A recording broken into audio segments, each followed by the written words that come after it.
Estamos en Budapest, Hungría, año 1944.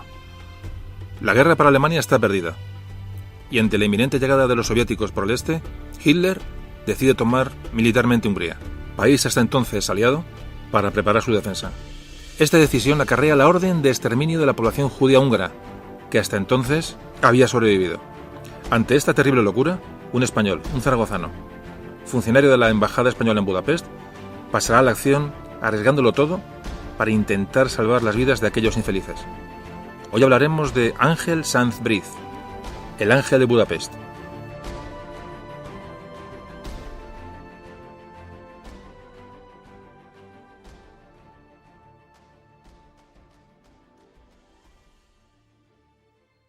Memorias de un tambor.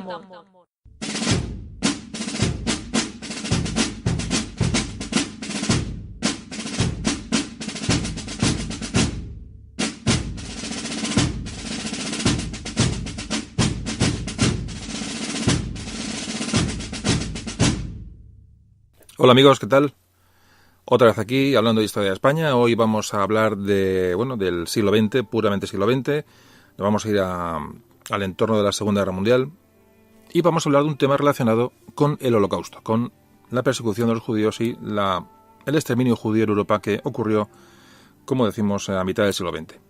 Bueno, como evidentemente hablamos de historia de España, vamos a orientar un poco este tema a cómo nos afecta a nosotros, qué ocurría en España entonces.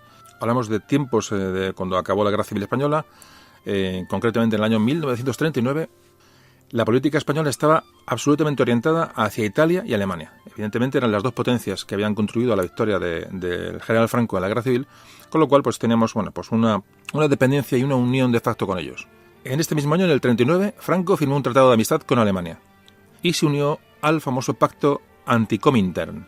Este pacto arranca de la unión de Alemania e Italia, de ese eje que formaron Roma y Berlín en el año 36. Pues luego se le va a unir Japón, el imperio japonés, el Japón imperial se une con la Alemania nazi en este pacto Anticomintern.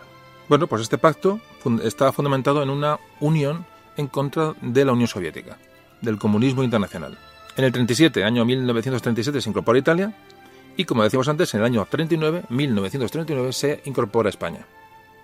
Los países fascistas de Europa y el Japón imperialista se van a unir contra el comunismo internacional, es decir, más concretamente contra la Unión Soviética. Aquí tenemos en liza las dos ideologías totalitarias que están consideradas como las dos grandes lacras del siglo XX. Pues estamos en mayo de 1939. El gobierno español decide retirarse oficialmente de la Sociedad de Naciones que tiene su sede en Ginebra. Este organismo internacional que se creó después de acabar la Primera Guerra Mundial, en el Tratado de Versalles, año 1919, se proponía de alguna manera reorganizar las relaciones internacionales una vez que terminó la Primera Guerra Mundial.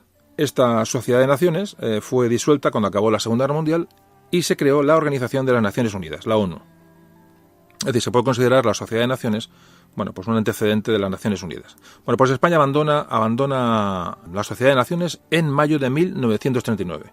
Esto no quiere decir que España fuera un aliado absoluto ni un satélite de las fuerzas del eje, tanto de Alemania, Italia o Japón, ya que la política que hizo Franco durante estos años fue una combinación de ideología, evidentemente, tiene una carga ideológica importante. Hay que pensar que aquí en España se luchó contra el comunismo, prácticamente tuvo un carácter de cruzada la Guerra Civil, pero sí había también un poco de pragmatismo en lo que realmente consideraba el gobierno español en aquel momento lo que más podía ser de interés para España. Es decir, había que jugar, como hemos hablado en otros episodios, en otros momentos de la historia, jugar un poco con la situación a favor del viento que más soplaba. Esta es la cuestión. Entonces, fijaos que, por ejemplo, pocos días antes del pacto con Alemania, se firmó un tratado de amistad con Portugal. Es decir, Portugal, tradicional aliado de Gran Bretaña. Es decir, se estaba jugando un poquito dando una de cal y una de arena. De hecho, inmediatamente cuando acabó la Guerra Civil Española, España lo que mostró mucho interés fue una unión o un acercamiento al régimen italiano, más que al alemán.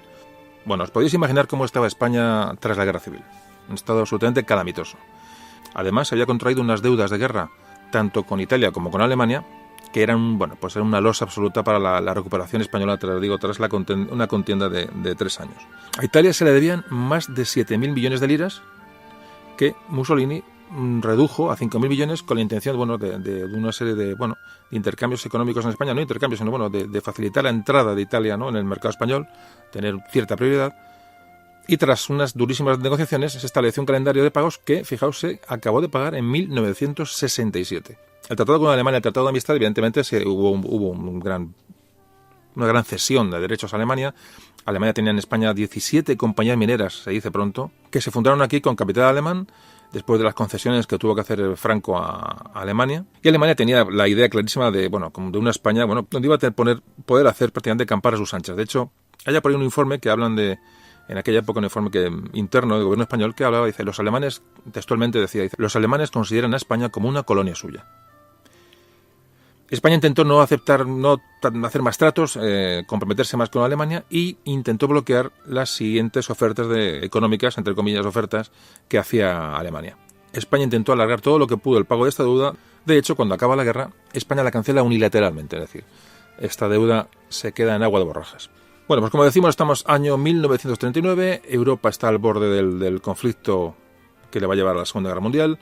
España sale de una guerra civil absolutamente devastadora, y Franco, palabras suyas, dijo que la política exterior española en ese momento había que practicarla con una hábil prudencia. Es decir, vamos a repetir, momento complicado, muy complicado, como hemos hablado muchas veces en la historia de España, porque nos encontramos entre la espada y la pared.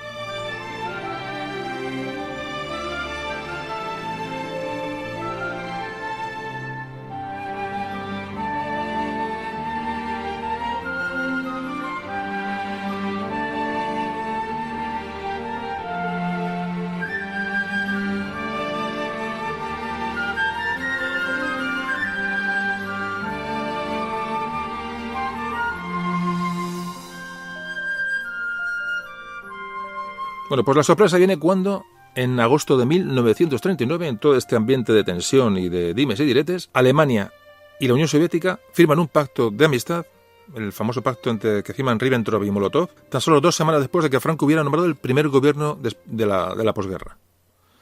Bueno, la sorpresa para el general Franco y para el gobierno español fue absolutamente increíble, porque además, claro, contradecía todo lo que se había hecho durante la guerra civil. Es decir, un pacto entre Alemania, nuestros aliados, con los rusos, que eran prácticamente para el gobierno de Franco era el enemigo a batir. Bueno, pues nos deja absolutamente descolocados, totalmente descolocados. De hecho, hay el titular del día siguiente al pacto entre Alemania y Rusia, el titular del diario Arriba, que era el diario falangista, era, a grandes letras, ponía sorpresa, tremenda sorpresa. Ese es el titular con el que recibe, la prensa oficial del régimen, el pacto entre Alemania y Rusia. Realmente os podéis imaginar, ¿no? Bueno, pero el caso es que en esa situación compleja que está viviendo Europa, la que está abocada a la guerra estalla y España recibe la invasión, ya no solamente el pacto de amistad con Rusia, con la Unión Soviética, sino que recibe también con poco sorpresa el ataque a Polonia. Porque Polonia era un país también de un tinte muy parecido a España, es decir, era un estado también autoritario, católico, con muchas cosas en común con el régimen de Franco, y aquí se recibe muy mal. Es decir, se une el pacto ruso-alemán o soviético-alemán con el ataque a Polonia. De hecho, Franco se ofreció a Mussolini para hacer de mediador, a ver si había una posibilidad de evitar la guerra, porque veía que España puede verse arrastrada a un conflicto bélico a nivel mundial después de salir de la guerra civil. Pues aquello puede ser espantoso, y la verdad que intentó, se ofreció a Mussolini para hacer de mediador. El caso es que no llegó la cosa a nada, y la guerra era prácticamente inevitable, y el 1 de septiembre de 1939 Alemania invade Polonia. 2 días después, el 3 de septiembre, Gran Bretaña y Francia declaran la guerra a Alemania. Justo al día siguiente, el día 4, España anuncia su neutralidad. Franco volvió a hacer un llamamiento público, a intentar llamar a la sensatez, a la cordura, a reanudar negociaciones, pero sí que tenía un sector duro del falangismo, un sector duro dentro de su propio ámbito, que estaba satisfecho con el estallido de la guerra y realmente lo iba a tener complicado. Es decir, España no estaba en condiciones de entrar en una guerra, y si no, podéis preguntar padres o vuestros abuelos, o incluso a uno de vosotros que puede ser que viviera aquella época, cómo se vivía en España en 1939. Demencial meterse en otro conflicto, absolutamente demencial. Como antes decía, el régimen español tenía mucho interés en la alianza o en las buenas relaciones con Italia. E Italia también tenía esas mismas sensaciones con España. Es decir, parece ser que había un pacto entre Mussolini y Hitler, Evidentemente, Italia tampoco se fiaba de Alemania, es decir, era una potencia muy superior y buscaba un poco prevalecer en el sur de Europa. Y parece ser que se propuso, o hubo un conato, de establecer lo que se llama un eje, en vez de cambiar el eje Roma-Berlín, es decir, Alemania e Italia, por un eje Roma-Madrid. Esto evidentemente no cuajó, pero bueno, se llegó a poner sobre la mesa. Es decir, un poco para hablar un poquito de cuál es la situación de España, el gobierno español en aquella época de la posguerra, con quién buscaba alianza y con quién no. Es decir, se buscaba un poco la amistad con Italia. Llegamos al año 1940. Francia ha sido invadida por Alemania en esa famosa guerra del Relámpago, que realmente dejó al mundo boquiabierto. La potencia alemana en ese momento era incontestable. Y España en ese momento de viento a favor, evidentemente los aliados eran los alemanes, proclamó un estado de no beligerancia. Esto no quiere decir neutralidad, sino era aliado del eje, es decir, aliado de Alemania e Italia, pero no iba a luchar en la guerra. Estamos hablando de un momento en que, como antes decía, el viento sopla a favor y en ese momento Alemania está amenazando con que la guerra puede ser corta y rápida. ¿Qué pasaba en aquellos momentos en España? Bueno, pues en España que era un estado no beligerante, pero realmente tenía unos tintes también prácticamente de neutralidad. De hecho, el territorio español sirvió de puente para aquellos agentes aliados también que huían de Francia para atravesar los Pirineos, bajaban desde Francia para volver a sus países de origen, atravesaban los Pirineos, atravesaban la península y intentaban llegar a Gibraltar o a las costas atlánticas para embarcarse en algún navío y que les llevaran de regreso a su país. Hubo mucho británico que utilizó España como salvavidas. Y al revés, alemanes que llegaban a España, militares alemanes, volvían a Alemania también a través de España. Es decir, España se convirtió en un puente, que aunque era aliado del eje, pero realmente se convirtió en un lugar de paso, como os decía, tanto de unos como de otros. También se convirtió en un centro de operaciones para todos los servicios secretos, tanto aliados como alemanes, como del eje. Al igual que las colonias españolas en África, que eran también unos centros de espionaje tremendos. aparte de ser un refugio de mucho fugitivo, mucho desertor. Es decir, España se convierte un poquito en un cajón de desastre después, cuando la guerra se desata. Y un lugar de cierta seguridad y de cierta tranquilidad, ya digo, tanto como para los aliados como para la potencia del eje. Bueno, y vamos directamente, saltamos al famoso 23 de octubre de 1940. El famoso día en que Franco se entrevista con Hitler en Hendaya. Mucho se ha escrito sobre esta entrevista. Luego aquí no vamos a entrar porque ya digo, da para otro podcast, da para una temporada de podcast todo lo que se ha escrito sobre esta famosa entrevista y sobre las condiciones en las que se produjo. Hay dos cosas importantes. Una, el mito que Franco demoró la llegada a Hendaya a propósito para poner nervioso a Hitler. Parece que eso está absolutamente fuera de lugar, es decir, eso no fue así, fue un retraso absolutamente circunstancial. Y la segunda opción es que realmente sí que Hitler venía a España para intentar que España entrara en guerra. Parece ser que Franco, de las contraprestaciones que le pide Franco a Hitler son contraprestaciones económicas, de ayuda económica, ayuda militar. También le propuso la recuperación de Gibraltar como algo no negociable, es decir, que haría recuperar Gibraltar, más algunas posesiones en el norte de África que en este momento pertenecen a Francia. Bueno, evidentemente, parece que Hitler no acepta estas condiciones y se para el golpe, y realmente se para el golpe. Hay muchos misterios sobre esta cumbre, muchos misterios y muchos mitos, pero sí parece ser que Franco logró demorar por aquella reunión una entrada directa en la guerra.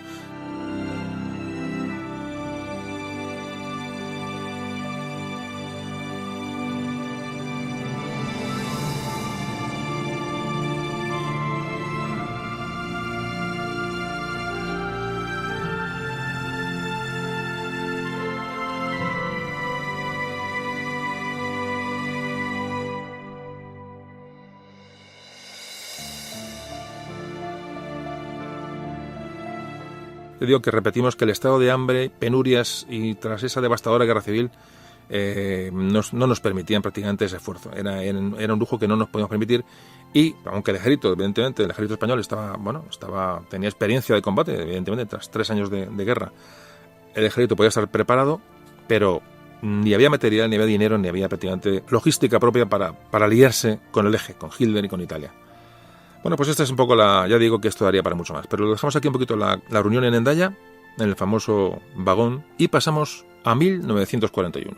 Estamos dando una pasada muy rápida a las relaciones internacionales de España durante la Guerra Mundial, ¿vale? O sea, es decir, no sucedieron muchas más cosas, evidentemente, pero como vamos a llegar al tema del exterminio de los judíos, bueno, pues simplemente va a servir un poquito para ubicarnos en qué pasó en aquella época en España con relación a la Guerra Mundial, que es un tema muy concreto.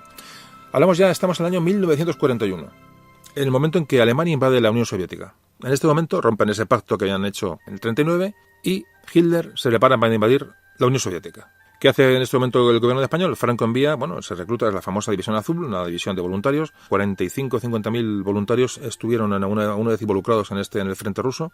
Y esa es la ayuda que envía España en apoyo en apoyo del eje, que como veis no es una fuerza en apoyo del eje en sí, sino una fuerza para combatir a los rusos, combatir al comunismo, que era un poco el santo y seña del gobierno nacional en aquel momento, el gobierno español.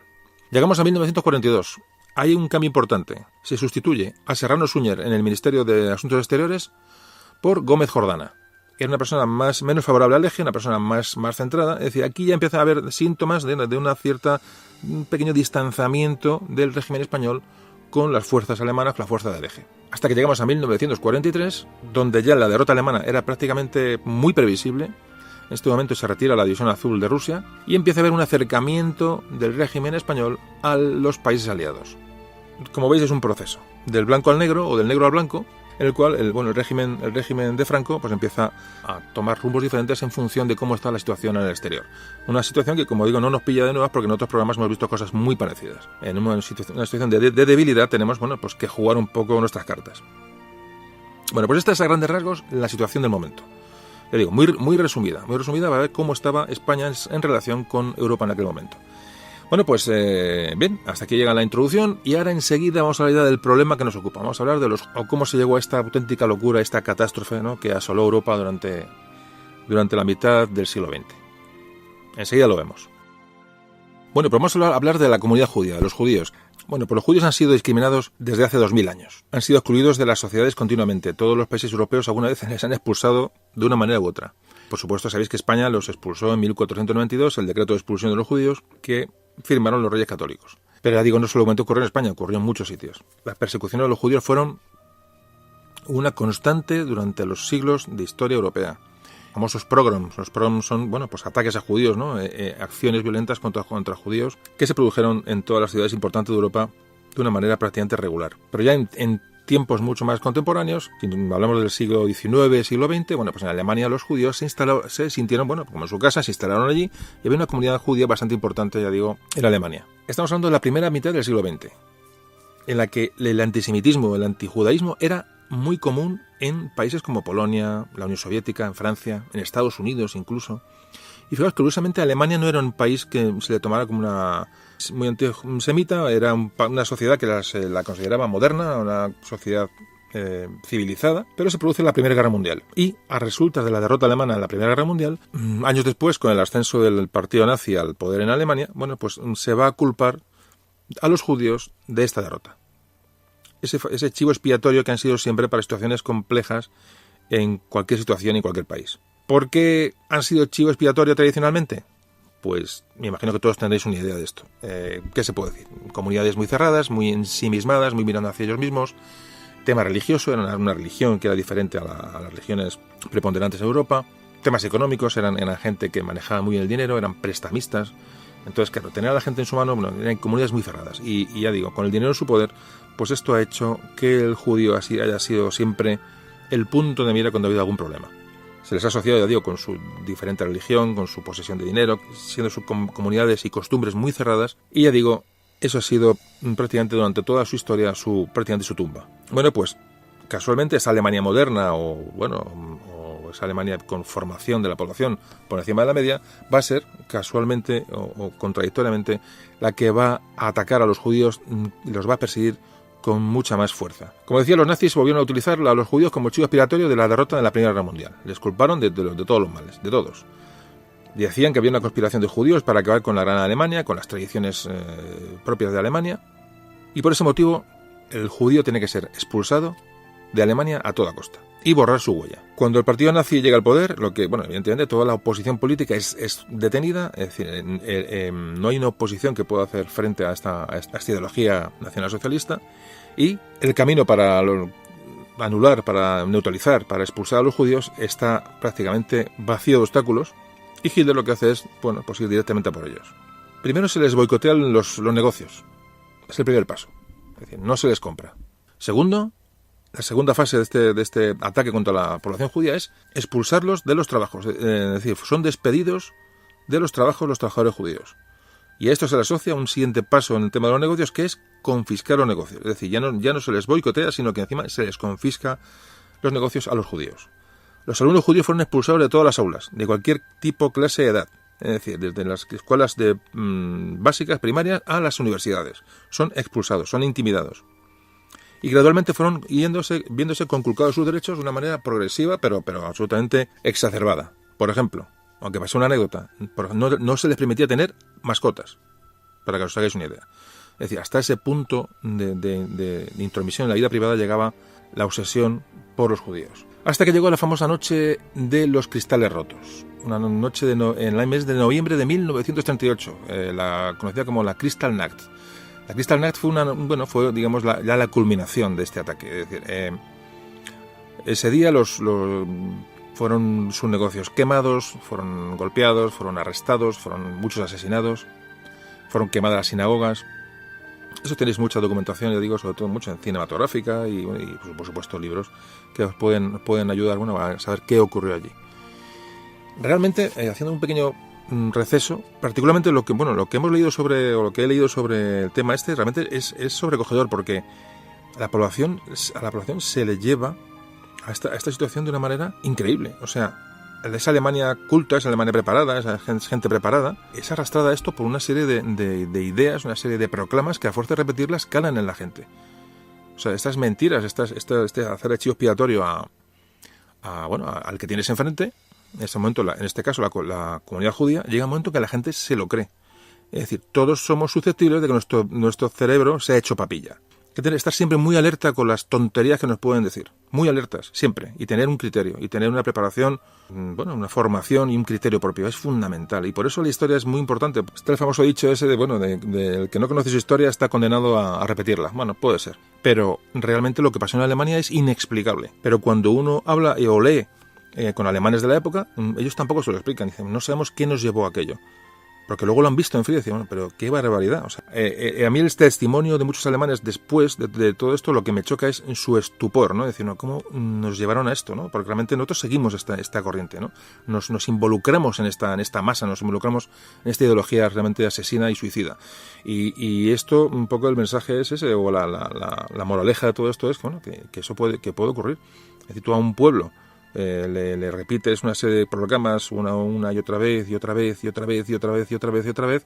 Si esto lo amparas, en una localización geográfica, un idioma diferente y en una religión diferente, es decir, una serie de, que cualquier cosa que te puedas agarrar, y esa gente, el cerebro se le deshace, y esto es lo que ocurrió en Alemania, pero es realmente estremecedor, ¿no? Estremecedor. Ver cómo se puede manejar la mente humana y cómo se puede manejar las masas. Estamos hablando de hace 2 días, ¿eh? Ya no estamos hablando de Edad Media ni siglo XVIII, no, estamos hablando realmente de antes de ayer. Y esto ocurrió. Pero esto está repetido en la historia muchas veces. Un poco que nos sirve de experiencia lo que pasó en la Alemania de mitad de siglo, que no hace nada. Que sobre todo hay que estar muy alerta con las tonterías que nos pueden llegar a decir desde un estrado, ¿no? Hay que tener mucho cuidado y tener criterio, como antes comentaba. Bueno, pues ¿cómo será esta idea del holocausto, que es tan real lo que estamos ahora mismo comentando, que la Unión Europea hace unos años creó una ley en la cual se cataloga como delito y está penado negar el holocausto? Pues sabéis que por ahí sale de vez en cuando algún figura diciendo bobadas, que si esto no existió, que si no fueron 6 millones, que fueron 6.000, que si tal, que si cual, que si para arriba, que si para abajo. Todo tipo de historias. Entonces, esto, fijaos si se ha tomado en serio la Unión Europea, cómo está Europa en sí, realmente es consciente de aquella tragedia que ha penado, es decir, es un delito negar que aquello ocurrió. Bueno, pues con esto más o menos cerramos un poquito el asunto de la introducción. Ya digo, hemos hablado un poquito de la situación en Europa, sobre todo relacionada con los judíos, ya digo, muy por encima, porque no podemos extendernos más, pero creo que es importante tener estas nociones para afrontar ahora mismo el tema. Y ahora vamos a hablar de, qué pasó en España con los judíos, porque hemos salido mucho en Europa, los nazis, los campos de concentración, etcétera, pero ¿cuál era la situación en España de los judíos y qué hizo el régimen de Franco con respecto a esta situación? Que ya digo que es lo que vamos a ver en nada. En un minuto estamos hablando de esto.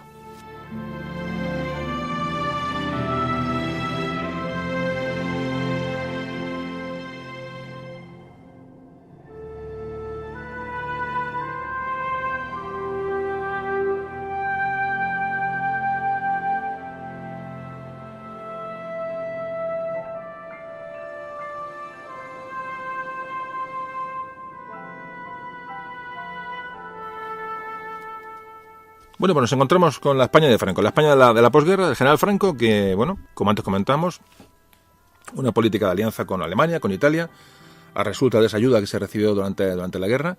Y entonces, bueno, ¿cuál fue la posición del gobierno español, o concretamente del general Franco, con respecto a la situación de los judíos? Bueno, pues estuvo moviéndose siempre entre un... Vamos a ver, hay que decir que separó siempre el gobierno español, o las ideas del régimen de la época, separó muy claramente lo que eran los judíos de los sefarditas, es decir, de esos judíos de habla española que fueron en su día expulsados durante el decreto de 1492, y posteriormente se siguieron expulsando judíos durante toda la historia española. Eran los famosos judíos sefarditas. El sefardita en hebreo quiere decir españoles. Se calcula que hoy hay unos 2 millones de sefarditas por el mundo. Fijaos cómo lo que hablamos de los judíos, cómo mantienen su tradición y cómo mantienen su pasado, y que hoy quedan 2 millones de judíos sefarditas españoles por el mundo, es decir, descendientes de aquellos que fueron expulsados.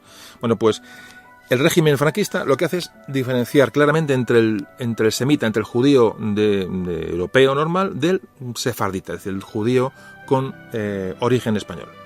Hay que decir muy claramente que el gobierno español está muy condicionado por la coyuntura europea en ese momento, en ese pacto, prácticamente metidos de lleno, aunque no éramos beligerantes, pero sí apoyamos, como antes comentaba, un pacto de no beligerancia, lo que no quiere decir neutralidad. Hay que decir que durante los primeros años de la guerra, con el avance alemán implacable, hubo un antisemitismo relativamente fuerte en España, que se fue aplacando, se fue diluyendo según Alemania iba perdiendo fuerza durante la guerra. Es decir, como antes decíamos, era una adaptación de nuestra política exterior al curso de los acontecimientos. Ese es un poquito el resumen. Y evidentemente el antisemitismo, el antijudaísmo se ve prácticamente cerrado cuando en 1950 el régimen de Franco es reconocido por las potencias occidentales, vencedoras de la Segunda Guerra Mundial. Es un poquito muy a grandes rasgos, ahora un poquito lo vamos a desarrollar, pero a grandes rasgos es el asunto. Es decir, empieza con un fuerte antisemitismo propio de esa alianza, una alianza forzada con los países que ayudaron al régimen durante la Guerra Civil, y eso se va diluyendo, como antes decía, según la guerra va tomando otro cariz y Alemania se va debilitando.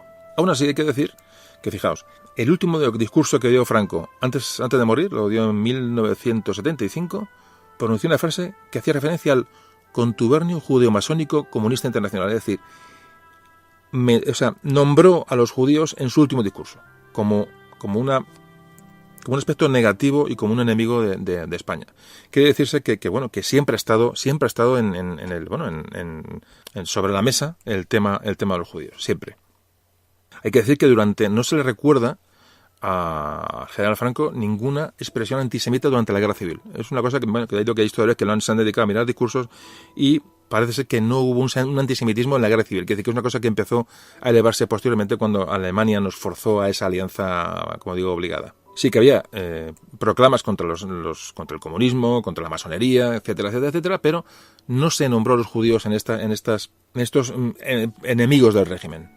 Pero ya digo, había una de cal y una de arena, porque constantemente aparece ese antisemitismo del régimen, es constante. En el año 43 hay una carta que manda Franco al Papa Pío XII, en el cual le habla del cuidado que hay que tener con estos judíos. Parece que Franco escribió artículos, escribía con un seudónimo, me imagino que todos lo sabéis, Joachim Bohr. Joachim Bohr era el seudónimo con el que escribía Francisco Franco, y en estos artículos, en los cuales utilizaba por la prensa del momento, sobre todo el diario Arriba, que era un diario franquista, pues ya escribe para este diario con ese seudónimo, Joachim Bohr, y ahí habla y escribe artículos antisemitas. El tema judío sigue estando siempre latente, y estuvo latente durante todas las etapas del régimen de Franco. Hay un historiador que achaca estos artículos que crea Franco, este repunte antisemita, un historiador se llama Álvarez Chillida, y este historiador dice que estos artículos que escribió Franco bajo seudónimo respondieron además muy justamente a un momento en que el Estado de Israel negó mantener relaciones diplomáticas con el régimen de Franco y votó en contra en la ONU ante la propuesta de levantamiento de las sanciones que tuvo España en el año 46. Es decir, este historiador achaca esta subida de tono antisemita a esa negativa de Israel al levantamiento de sanciones que tenía España en ese momento como un país bajo una dictadura. Pero realmente, ¿cuál es el aspecto clave de los judíos en España? Pues una cosa que está clara, y es que había muy pocos. Había unos pocos miles en el protectorado de Marruecos, y había unos cientos de familias en Madrid y en Barcelona, que eran un poco los núcleos donde había más judíos localizados, pero hablamos de prácticamente de unos pocos miles en toda España.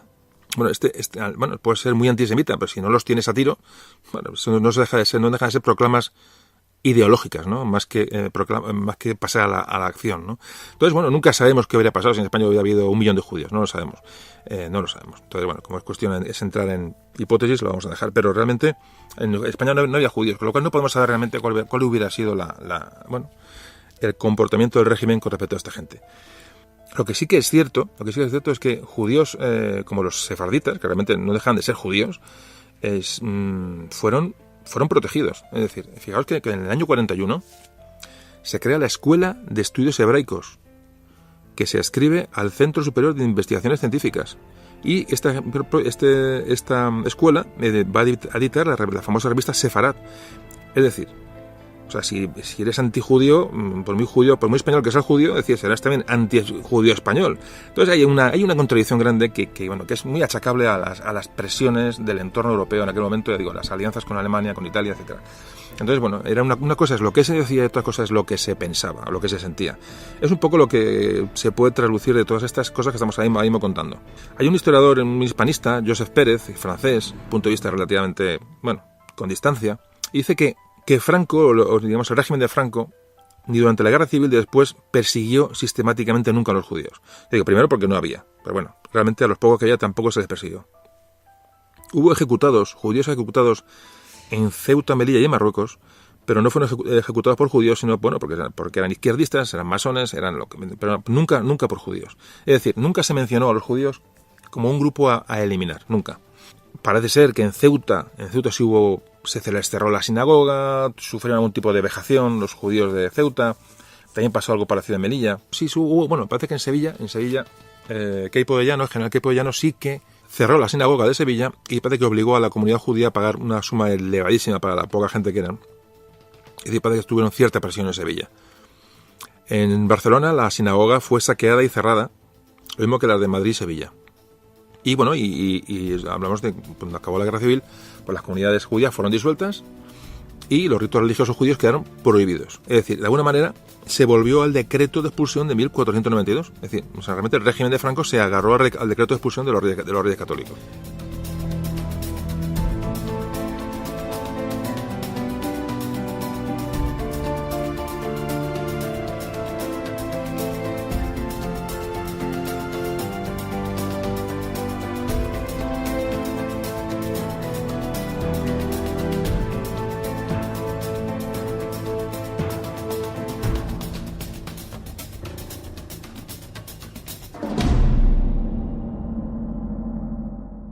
Pero ¿hasta qué punto aquello fue real? Si es que como no había judíos, como antes comentaba, realmente no se puede saber realmente cuál era la intención verdadera.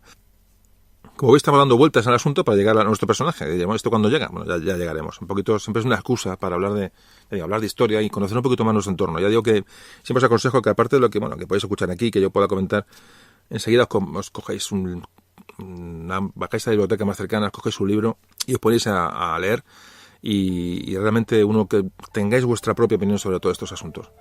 Yo un poco os dejo ahí os abro la puerta y os enseño lo que hay dentro, pero no pasamos dentro porque realmente digo que no, aparte es que no daría tiempo.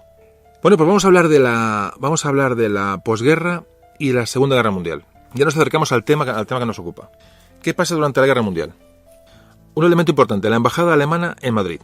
Es decir, las presiones que ejercen los alemanes sobre el gobierno de Franco son tremendas. Hay que tragarse una campaña de propaganda, pero absolutamente salvaje, que evidentemente tuvo que contar con el apoyo de las autoridades franquistas, es decir, no se podían negar, ¿vale? No se podían negar. Se controlaban las noticias que aparecían en la prensa. En los noticiarios de cine se hablaba constantemente sobre Alemania. Fijaos que en el año 41 se veía más cine alemán que norteamericano. Con eso ya os digo todo. Es decir, había un control de Alemania sobre la propaganda dentro de España que era absolutamente global. Subvencionaron editoriales. En estas editoriales, los alemanes, que eran subvencionadas por capital alemán, se publicaban clásicos antisemitas, antijudíos, traducidos de autores alemanes, o se publicaban autores pronazis españoles, se les publicaban los libros sin ningún tipo de problema. Es decir, en este momento de esta publicidad, de esta propaganda que Alemania ejerce dentro del territorio español, se alcanza, y sí se alcanza, digamos, de alguna manera, el mayor antisemitismo que se puede, digamos, por decir una manera, conocer en España. Son estos momentos en el que, bueno, como repito, a fuerza de contar una cosa y de que calar en el cine, en la radio, en los periódicos, es decir, a fuerza de leer lo mismo, la misma noticia, al final uno se acaba rodeando de esta idea y puede llegar hasta a creérsela, ¿no? Por esto es un poquito lo que ocurrió con la propaganda nazi en España. Hay que decir que la propia prensa española pues tampoco se iba a salir de esta línea, es decir, de alguna manera, bueno, pues también se criticaba, o sea, eran antisemitas en muchos comentarios, muchos editoriales de los periódicos. Criticaba, por ejemplo, la Iglesia sí que criticaba, digamos, el ataque que están sufriendo los cristianos, los católicos en Alemania. Esto lo criticaba mucho del nazismo, es decir, ahí no se callaron, a pesar de que hubiera alemanes en España controlando. La Iglesia no se calló, pero tampoco criticó el antisemitismo, es decir, bueno, pues esa es un poquito la situación. Ya digo que todo esto hay que tomarlo en el contexto de los escasos judíos que había en España. Es decir, más o menos, que antes comentaba, creo que había 20 y tantas familias en Madrid, muy poquitas familias, y en Barcelona se habla de que había medio millar de judíos, más o menos, controlados. Que evidentemente todos estos se ven obligados, en el momento que Franco ganó la guerra, todos estos judíos se ven obligados a convertirse al cristianismo. Eso por supuesto, eso ya de entrada. Pero ya digo, eran despreciable el número de judíos que había en España.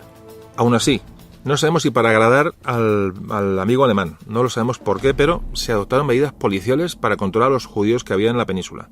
Fijaos, hay una circular en mayo de 1941 de la Dirección General de Seguridad que se ordena a todos los gobernadores civiles que abrieran una ficha a cada judío, español o extranjero, y se diera cuenta de su grado de peligrosidad. Entre comillas, es decir, en textual, se pedía especial atención a los sefardíes por su mayor facilidad para ocultar su origen y poder realizar así manejos perturbadores. Es decir, aún al sefardí, al que se supone que se tenía que proteger, se decía que se le vigilara más porque podía pasar más desapercibido. En todos los documentos de identidad de los judíos en España, o permiso de residencia temporales, se escribía con tinta roja la palabra judío. Bueno, estamos hablando, decimos, Mario, ¿cómo es posible? Pues sí es posible primero porque además, fijaos, Himmler, el famoso SS, de las SS alemanas, que era el encargado, que antes comentamos que fue el encargado de diseñar todo este plan de exterminio, visitó España y se entrevistó con políticos españoles. Entonces, los servicios de seguridad que tiene el Tercer Reich, los espías, todos los servicios de inteligencia que estaban en España, digamos que están obligando a España. Recordemos que tenemos una deuda pendiente de pago por ayuda de la guerra, es decir, la situación era compleja, tenemos una gran deuda que luego no se pagó, pero había que negociar con ellos. Entonces, bueno, había que darles una impresión de aliado y que íbamos a hacer lo que más o menos ellos marcaran, ¿no? Entonces, fijaos, bueno, pues puede ser que todas estas medidas antisemitas, cuando digo había muy poquitos, bueno, se tomaran un poco para contentar al amigo alemán. Puede ser, ya digo que muchos historiadores van por este camino. Pero, sin embargo, volvemos a lo mismo. El régimen de Franco permitió a los sefarditas, a los judíos sefarditas, incluso continuar con sus ritos. Es decir, en Ceuta, Melilla y Protectorado de Marruecos pudieron seguir, con sus prácticas religiosas. O sea, es toda una contradicción. Y fijaos, incluso cuando Francia fue derrotada por Alemania prácticamente, al principio de la guerra, que fue que cuando parecía que aquello iba a ser un camino de rosas para Alemania, hasta en ese momento España autorizó el paso de judíos por España con rumbo a otros países de acogida. Normalmente iban a Portugal o embarcarse en puerto del Atlántico, pero se calcula que entre unos 25.000, 35.000 judíos pasaron en aquellas fechas por España buscando refugio y no se les opuso absolutamente nada. Luego, posteriormente a esto, de este paso de judíos, parece que cambió otra vez la política respecto a los judíos y empezaron a ponerse trabas a los visados. Sobre todo de grandes grupos, estas grandes masas de judíos que ya atravesaron España en un momento determinado, parece ser que alguien daría un toque, me imagino, o alguien cambiaría de opinión, o alguien dijo, no le gustaría esto, y entonces empezaron a ponerse pegas, sobre todo a los pasos masivos de judíos por la península. De hecho, en el año 40 se denegó, a finales del 40, estamos hablando ya cuando cambia un poco la política, se denegó el permiso a 3.000 judioconversos que iban a ser admitidos en Brasil y que iban, digamos, enviados por el Vaticano. 3.000 judíos que huían de Europa, pues imaginaos cómo, Me parece que se les negó el visado para pasar por España. Los que atravesaban por los Pirineos, cazados prácticamente en la frontera con Francia, eran devueltos a Francia, donde automáticamente pasaban a un campo de concentración. Los que lograban pasar los Pirineos a una distancia más lejana, es decir, ya entraban en la península, bueno, pues cuando eran detectados, se les dirigía a un campo de concentración que había en Miranda de Ebro. Pero no un campo de concentración como hablamos tipo alemán, sino un campo de concentración, digamos, de reunión para ser evacuados a otros países. Estos que, digo, que estaban en Miranda de Ebro, este campo que hubo en Miranda de Ebro, servía un poco de paso previo para que organizaciones, por ejemplo, fijaos, hubo una organización judía norteamericana que el gobierno español, el gobierno de Franco, dejó bajo cuerda que se instalara en Barcelona bajo una tapadera diciendo que era una sucursal de la Cruz Roja portuguesa. Imaginaos, pero realmente el gobierno sabía que era una institución judía norteamericana que estaba trabajando para evacuar judíos a fuera de Europa. Toda una contradicción. Te descoloca, ¿no? Te descoloca porque no ves una política realmente fija. Pero sí es cierto que muchos, fijaos el caso tremendo que voy a contar ahora, cuando antes comentaba que en la frontera de los Pirineos, cuando se detectaban judíos, o se detectaba un judío que había cruzado los Pirineos, sobre todo si estaba muy cerca de la frontera, se le devolvía a Francia. Y devolver a Francia era pasar a un campo de exterminio. Ahora estamos hablando de la Francia de Vichy, o la Francia ocupada por Alemania, eran automáticamente deportados a un campo de exterminio. Fijaos, hubo un filósofo judío, o alemán, que pasó los Pirineos. Se llamaba Walter Benjamin.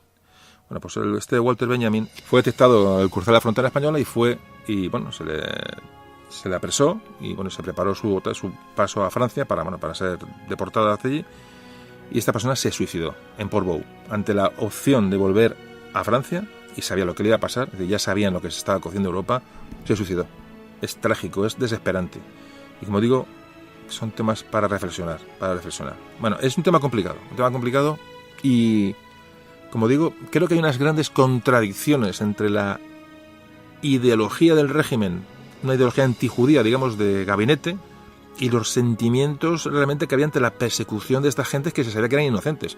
Creo que ahí hay una contradicción enorme. Por lo que estoy un poquito sacando en conclusión después de ver el tema durante tiempo, es un poquito una conclusión, pero ya digo, que haya cada uno que saque la suya, podéis ver muchas cosas, y que cada uno, pues respecto a los autores que lea, historiadores que lea, pues puede sacar conclusiones diferentes.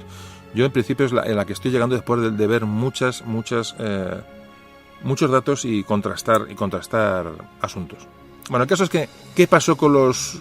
Bueno, estamos hablando de España, pero nos vamos a meter con los judíos en Europa, y nos acercamos ya al tema que nos ocupa, como siempre digo, vamos poquito a poco arrimándonos al tema del Ángel de Budapest. Pero antes, hemos hablado de los judíos en España, la situación en los judíos en España, cómo actuó el régimen de Franco respecto a ellos. Vale, bien. Pero ahora vamos a ver cómo actuó España con respecto a los judíos que estaban en Europa, es decir, los judíos que estaban en peligro, realmente en peligro. Es decir, sobre todo los judíos, los sefarditas, los sefardíes, estos judíos de origen español, que estaban en Europa, que eran muchos miles. Bueno, ¿qué opción o qué hizo el régimen de Franco para salvar a esta gente? ¿Lo repatrió, no lo repatrió? ¿Y qué hizo? Bueno, pues esto lo vamos a ver en un momentito.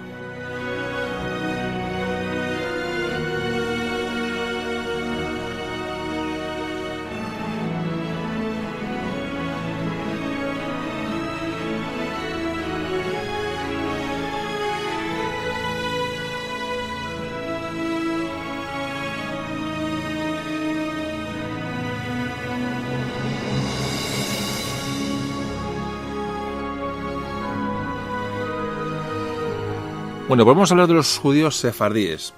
Estos judíos de origen español. Estos judíos que, como antes decía, hoy se calcula que habrá por todo el mundo unos 2 millones. Las primeras medidas que se toman con estas gentes, el Ministerio de Asuntos Exteriores español comunica a los cónsules. Les dicen que no hagan nada.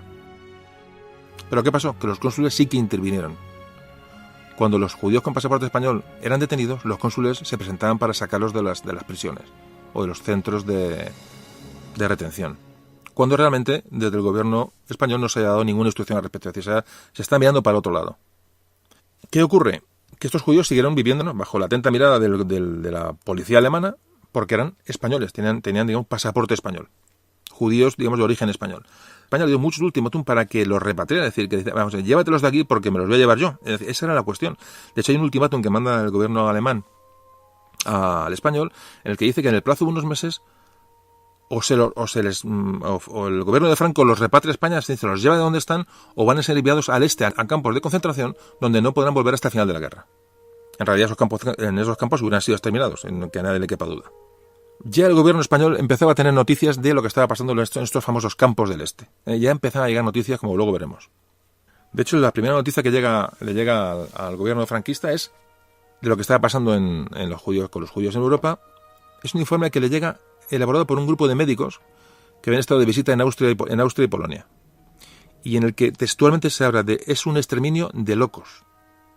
Y hablaban de la reclusión de los judíos en guetos, dice, donde hablaban de que se morían de enfermedades y morían de hambre. Es decir, ya llegan noticias a España oficiales del exterminio y de los guetos que se van creando, como todos sabéis, por ejemplo, el gueto de Varsovia, es decir, hubo muchos guetos donde empezaron a ser encerrados toda esta población de origen judío. Estas informaciones posteriormente fueron corroboradas por la División Azul, es decir, en despachos de la División Azul, despachos secretos, la división que se envía en 1942, ya informes de la División Azul hablan de matanzas sistemáticas de rusos y polacos. Es decir, el régimen de Franco empieza a estar al día de lo que está pasando en Europa. En el año 1943, en julio del 43, la Embajada Española en Berlín ya claramente informa al gobierno español de que los judíos están siendo enviados a campos polacos donde son asesinados. Hay un informe, ya digo, de la Embajada en Berlín que dice, ojo, que eso está ocurriendo aquí. Es decir, las cosas empiezan a tornarse claras, muy claras. Y en 1944, te repito, ya se acerca al tema que nos ocupa hoy, la Embajada de Budapest ya da detalles muy precisos, concretamente sobre el campo de exterminio de Auschwitz. Es decir, el gobierno español no puede decir que no sabe lo que está pasando. ¿Qué hace el gobierno español? Bueno, pues a sabiendas de lo que está ocurriendo, claro, tampoco puede hacer otra cosa oficialmente. Pero la orden que da a los consulados de toda Europa es que no den visados para tránsito a España a judíos que no sean de nacionalidad española. No se admiten judíos no españoles para concederles visados de salida de los diferentes países. ¿Pero qué pasó? Pues que la inmensa mayoría de los diplomáticos españoles no hicieron caso a esta orden y atendieron a los judíos. Como digo, la orden del gobierno español era porque no podía hacer otra cosa, vale. Porque realmente hizo la vista gorda luego con los cónsules, es decir, no hubo problemas con el cónsul que deportó judíos no españoles.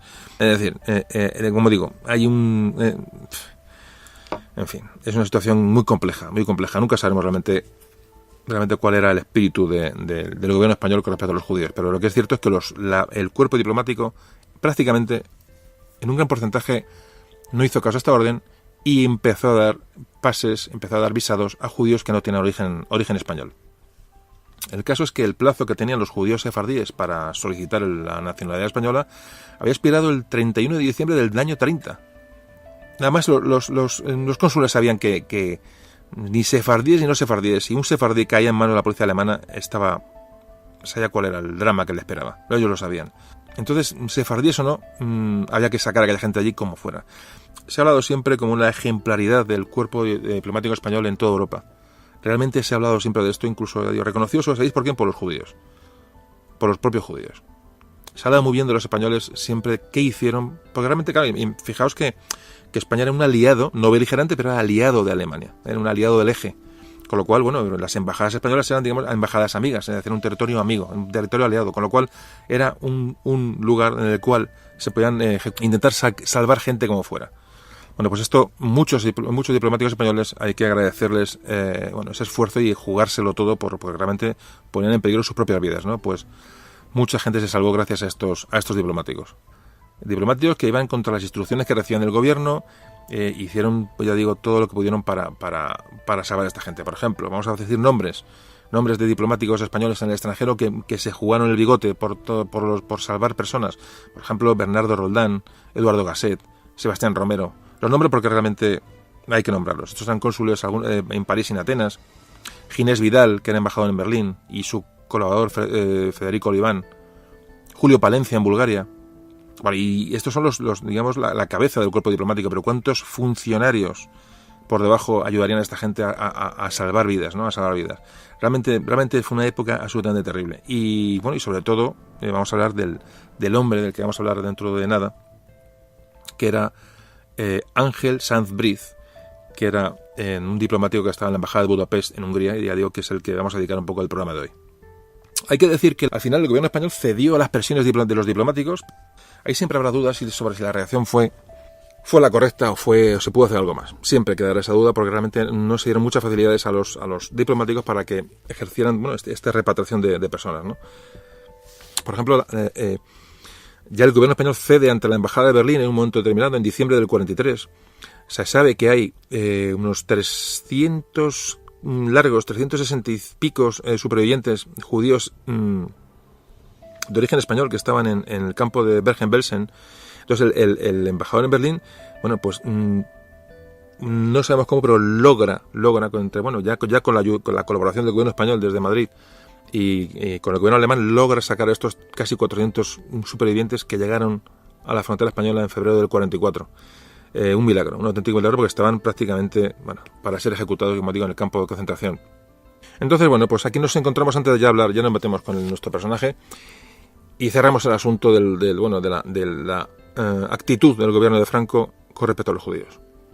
Es un tema que sigue abierto. No está, ya digo, no está nada claro. Hay este hispanista que antes comentábamos, Josep Pérez, en uno de sus libros él se formula una pregunta. Y él dice, ¿se habrían podido salvar más judíos si el gobierno español se hubiera mostrado más generoso? Admitiendo todas las sugerencias que los cónsules le mandaban desde Europa, la Europa ocupada por Alemania, por los nazis. Y él dice que sí, que desde luego, que se podía haber hecho algo más. Habla que hasta el año 43, por desconocimiento de lo que estaba pasando, por presiones, por lo que fuera, Madrid no quiso mirar a este problema. Es decir, el gobierno de Franco no miró a este tema, a pesar de que tenía conocimiento de lo que estaba pasando, un conocimiento difuso, porque llegaban noticias con cuentagotas, pero sabían lo que estaba pasando. Y se le tacha de que no hizo lo que fue, digamos, tibio con respecto al problema. Porque Josep Pérez concluye, después de esta reflexión, dice que a pesar de todo, el balance global es más bien favorable al régimen. Dice, no salvó a todos los judíos que pedían ayuda, pero sí salvó a muchos. Bueno, como digo, contradictorio. Es un tema gris, muy gris. Hay otro historiador, Álvarez Chillida, que antes también hablábamos de él, que dice que el régimen de Franco, el trato que dio el régimen de Franco a los judíos no fue bueno, pudo hacer mucho más. Dice que Franco no era para nada antisemita, pero miró para otro lado. Realmente la protección no vino del régimen de Franco propiamente, sino vino de los diplomáticos. Diplomáticos y las presiones de muchas organizaciones judías internacionales.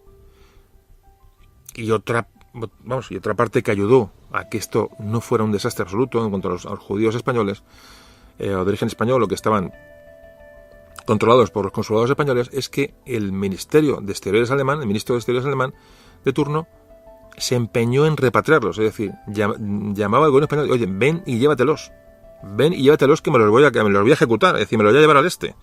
Pero aunque España fue absolutamente pasiva, es decir, no repatrió judíos, realmente no, esa es una cosa que se puede achacar negativa al régimen de entonces.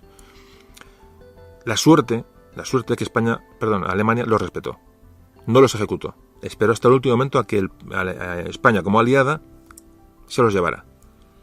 Y más o menos se le respetó la vida en muchos casos. Un auténtico milagro. Bueno, pues esta es la cuestión. Con esto acabamos un poco la situación de los judíos en España, la situación del régimen de Franco, la situación con respecto a Alemania, con respecto a los consulados, la de los diplomáticos. Este es el entorno en el que vamos a hablar de la historia de Ángel Sanz Briz, que se le conoció como el Ángel de Budapest.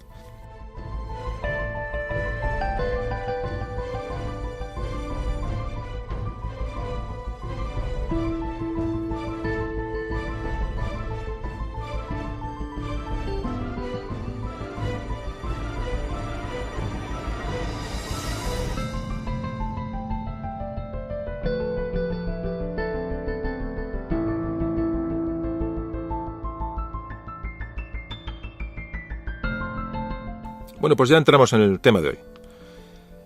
Una introducción larga, pero creo que era precisa para saber, con qué nos encontramos y como siempre hacemos en estos programas, saber realmente el entorno, que es básico para saber, para comprender la historia y comprender los acontecimientos. Bueno, pues todos conocemos, evidentemente, la famosa película de Spielberg, el famoso Schindler, la lista de Schindler, que salvó, pues se calcula que entre más de 1.000 judíos, salvó, ya digo, del Holocausto, se habla de 1.200, 1.300. Esa película magnífica que hace que todos tengamos una idea de lo que, de plasmar en la cabeza una idea, ¿no?, de lo que tuvo que ser aquello para aquella gente. Más o menos, imaginárselo es imposible, pero más o menos estas películas nos hacen reflexionar, nos hacen un poquito acercarnos a qué pudo ser aquello. Y entonces hablamos de esta gente, de estos diplomáticos, estas personas, diplomáticos o no diplomáticos, me da igual. Esta gente que arriesgó la vida por personas que no conocía. Bueno, pues una de estas personas es Ángel Sanz Briz, que con la ayuda de otro diplomático italiano, Giorgio Perlasca, los dos en la embajada de Budapest en Hungría, se estima que pudieron llegar a salvar más de 5.000 vidas. Más de 5.000 vidas. Realmente es increíble. Y bueno, y aparte evidentemente del espíritu solidario, digamos, de ayuda humana a las personas, hay que tener valentía. Pero claro, sí, todos pensamos, hay que salvar, sí, pero hay que jugarse el tipo. Es decir, estamos hablando de un régimen nazi, de las SS, de la policía de Himmler, vamos a ver, cuidadito, y en un país que está absolutamente controlado por la inteligencia alemana. Esto sucedió en Budapest, en la capital de Hungría. Todo esto que vamos a narrar. Y para empezar a situarnos en el personaje, vamos a hablar un poquito quién era este Ángel Sanz. Bueno, pues Ángel Sanz Briz nació en Zaragoza en el año 1910. Estudió Derecho y fue destinado como diplomático, como encargado de negocios a la Embajada del Cairo, en Egipto. En el año 42 sale del Cairo y es destinado a la Embajada de Hungría. El problema de la Hungría, evidentemente, como todos sabéis, que la Guerra Mundial ya está en su apogeo. Y Ángel Sanz Briz iba a encontrarse con la absoluta ante la encrucijada de qué hacer ante lo que sus ojos iban a empezar a ver en muy poco tiempo. Tenía la opción de mirar a otro lado y ser un espectador o actuar. Bueno, nos encontramos con que en el año 1944 la guerra estaba prácticamente perdida para Alemania. Como comentábamos en la entradilla del programa, los soviéticos avanzaban desde el este. Y todo preveía que la derrota alemana llevaba todo el camino de producirse. Lo que ocurre es que Hitler teme que esta es la zona de Hungría, como no la tiene controlada militarmente. Hungría son aliados, pero no están bajo control militar alemán. Lo que hace es tomar el control absoluto del país, es decir, lo invade militarmente para defenderse del avance soviético que viene desde el este. En este momento, cuando llega la policía alemana real y la invasión se produce y el control militar se produce, se encuentran con que en Hungría hay una población grande de judíos que sigue allí. Y entonces automáticamente se activa ese plan de exterminio de la comunidad judía en Hungría. Es aterrador. No se les coge y venga, pues poneros a hacer trincheras, o en las fábricas de aviones, o en las fábricas de munición. No. Se les extermina. Es decir, es todo tan irracional, porque en un momento en que Alemania la guerra se decanta contra ellos, utiliza la población para trabajar, utilízala para, la mano de obra. Pues no, está la obsesión que se decreta su exterminio. Directamente. En ese momento que empiezan a producirse bombardeos en Hungría, es decir, el frente se acerca a Hungría, muchos diplomáticos abandonan Budapest, pero Sanz Briz se queda allí. Hay que decir que España era un país neutral, pero con afinidad a Alemania, es decir, un país no beligerante, como antes hemos intentado explicar, y allí había intereses de ciudadanos españoles que estaban en un territorio, digamos, de una manera aliado o amigo, es decir, no podía abandonar la embajada en Budapest. Pues efectivamente, este plan de exterminio empiezan a haber ya detenciones y traslados de judíos húngaros en masa a los campos de concentración, concretamente a los de Auschwitz y Birkenau. Los judíos en Budapest, en Hungría, son perseguidos, son obligados a registrarse como tales, a coserse en su ropa la estrella de David, ese distintivo horrible y terrible que hemos visto todos en documentales, ya no solamente en películas de cine, hemos visto documentales reales de qué sucedió. Realmente es espeluznante. Y de ahí, pues iban embarcados en trenes para los campos de concentración, de los que la gran mayoría pues no regresaría. Se estima que este plan de exterminio de última hora en Hungría llevó a la muerte a más de 500.000 de judíos. Primero porque estaban allí, segundo porque hay muchos judíos que habían huido de otros sitios a refugiarse en Hungría. Bueno, pues el 25 de junio de 1944, Ángel Sanz envía una carta a Madrid diciendo lo que está pasando. Entonces, traslada las disposiciones que ha habido en Budapest contra los judíos. Hablan de que los judíos no podrán salir de sus casas más de 2 horas al día, y solamente por razón de actividades públicas o para realizar compras. Y se les recluye en sus casas. Queda prohibido a los judíos comunicarse por las ventanas. En los refugios habrá una sala para los judíos y otra separada para los vecinos, preferentemente en el lugar más seguro. En los tranvías los judíos solamente podrán ir en el segundo vagón.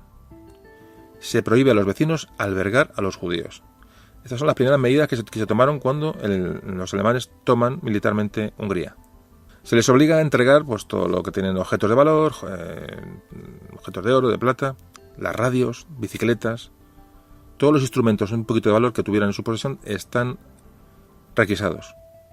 En 2 meses, ya digo, 500.000 de judíos fueron primero expulsados de sus casas y luego deportados a campos de exterminio. Terrible. Y el famoso informe que manda Ángel Sanz, manda a Madrid un informe en el que habla lo que le ha llegado, que está ocurriendo en el campo de Auschwitz. El documento que le manda al gobierno español, poniendo en peligro también su integridad, hay planos del campo y hay detalles absolutamente de que conocía lo que estaba pasando allí.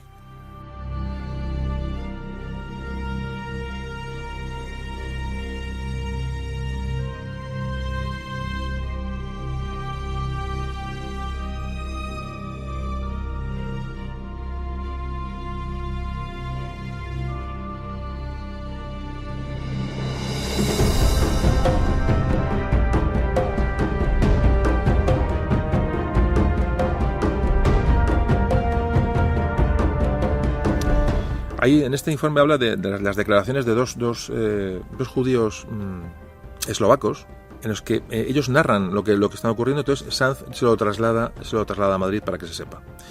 Estos 2 judíos eslovacos que logran huir del campo de concentración son los que cuentan lo que está pasando allí.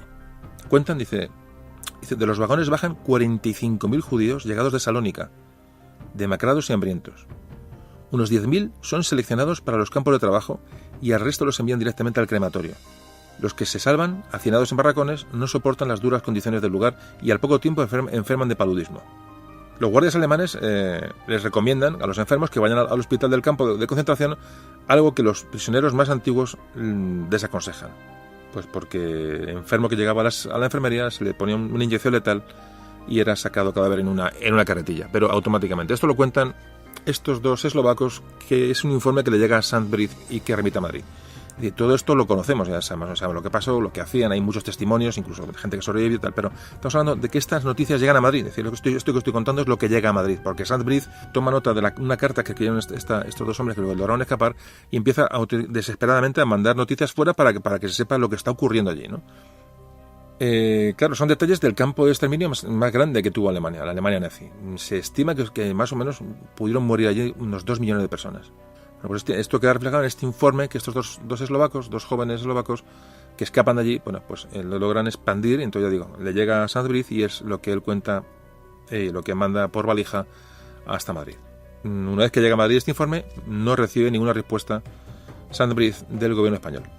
En este informe que manda Madrid Sandbridge, dice él ya de su cosecha, dice: en los vagones de camino a los campos de concentración no solo van hombres, sino también van mujeres, niños y ancianos.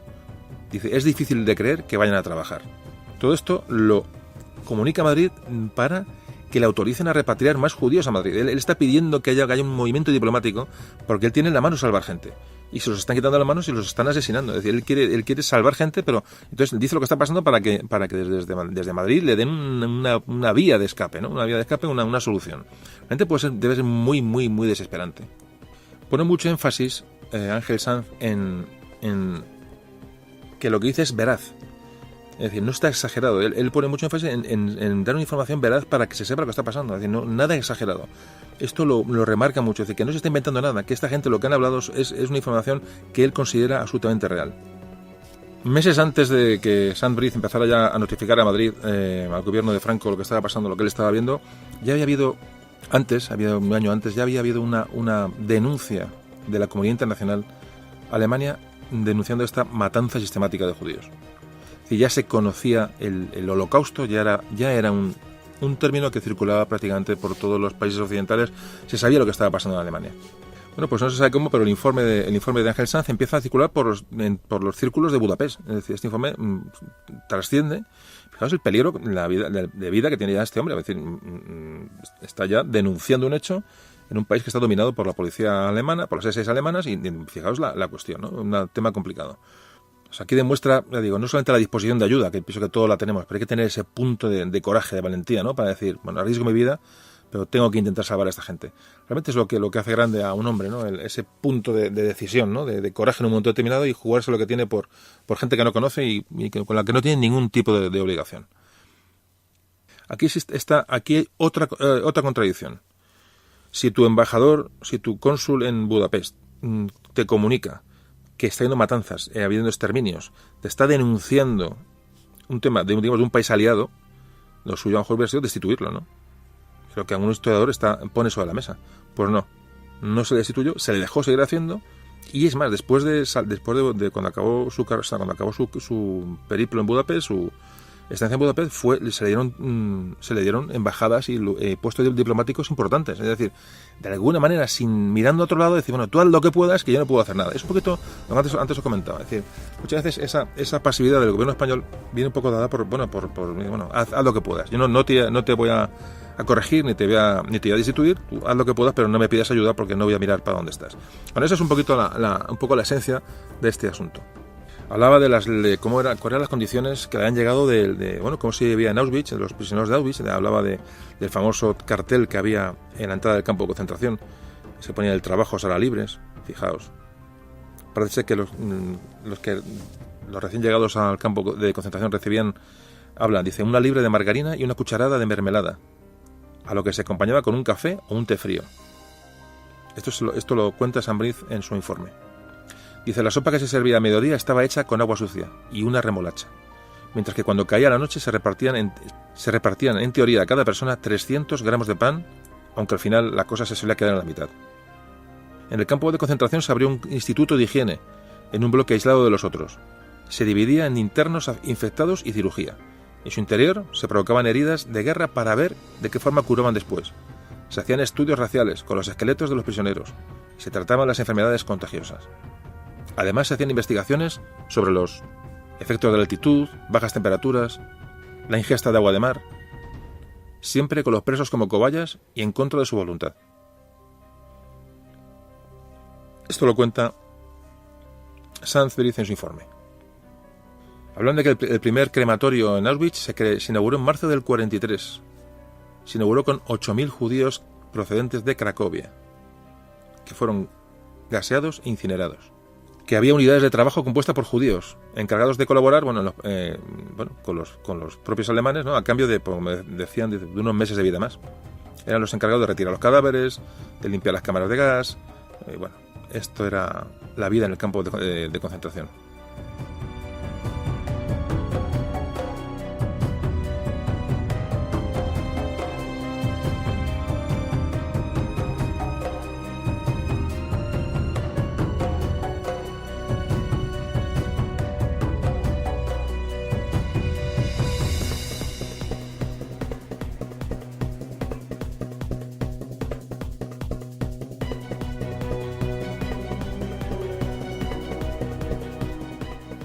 Ese testimonio de estos dos jóvenes eslovacos que antes comentábamos hablan de cómo ellos narran y ya digo, ponen mucho énfasis todos en la realidad de lo que están contando, es decir, quieren que la gente se entere, o sea, es desesperante, no es una crítica, no, la desesperación les lleva a contar con realismo lo que ellos han vivido. Entonces, dando como buenos estos informes que luego se corroboraron que era así, es decir, que no estamos inventando nada, ni estos jóvenes eslovacos inventaron nada, solo que, repito, este informe llegó a Madrid de alguna manera, estamos contando lo que llegó al gobierno español de lo que estaba ocurriendo en este campo de concentración. Bueno, pues cuentan cómo funcionaban las cámaras de gas. Dicen que en su interior tiene un aspecto de un baño normal, sin ventanas, salvo por un ventilador situado en el techo. Las ejecuciones se organizaban de una manera industrial, casi mecánica. Los condenados llegaban en camión, acompañados por un médico, y cuando accedían a la cámara, rodeada de alambre de espino, se desnudaban todos juntos. Los guardias confiscaban relojes, medallas, pendientes, fotografías, con la promesa de a la salida de devolvérselo todo. Los prisioneros recibían una toalla y una pastilla de jabón. Se cerraban las puertas y las aberturas del ventilador empezaban a rozar gas. 10 minutos después, todo se había acabado. Una cuadrilla compuesta por judíos limpiaba el sitio de cadáveres para hacer hueco a los siguientes. Los primeros en ser ejecutados pensaban que iban a darse un baño, pero a medida que se fue corriendo el rumor de lo que de verdad ocurría allí, cada vez fueron más frecuentes los intentos de no entrar en las cámaras. Los guardias solventaban estos problemas con sus revólveres. Bueno, todo esto llegó a España, llegó al gobierno de Franco. Hablan de historiadores que lo han analizado este caso, y hablan que el diplomático español Ángel Sanz-Briz, actuaba por su cuenta absolutamente. No tiene instrucciones ni en contra ni a favor, con la que te comentamos. Pero él actuó por auténtica humanidad. Es decir, realmente es un caso realmente increíble, ¿no? Como una persona se implica por los demás. El análisis que hacen otros historiadores, por ejemplo, Julián Casanova habla de que Sanz-Briz fue un valiente enviando este informe a Madrid. Un profesor de la Universidad de Jerusalén habla de este caso de Ángel Sanz y dice textualmente, es importante el acto que lleva a cabo el español sencillamente porque el holocausto en Hungría se inicia poco antes, en marzo, cuando el ejército alemán ocupa el país, y él hace el envío en verano, en agosto. Estaba ante sus ojos el horror, y lo denuncia. No todos se atrevieron a hacerlo. Bueno, pues ¿cuánta información de la que mandó Ángel Sanz llegó realmente a los poderes del régimen? Pues no sabemos. Es decir, ahí hay un tema que queda absolutamente abierto. Queda abierto, pero tenemos datos, tenemos muchos datos y ya digo, os dejo esto aquí para que cada uno siga leyendo, siga investigando y que cree inquietud, ¿no? Este tema que realmente es muy interesante a la vez que muy dramático. Habla en el informe que manda Sanz a Madrid, otro pasaje.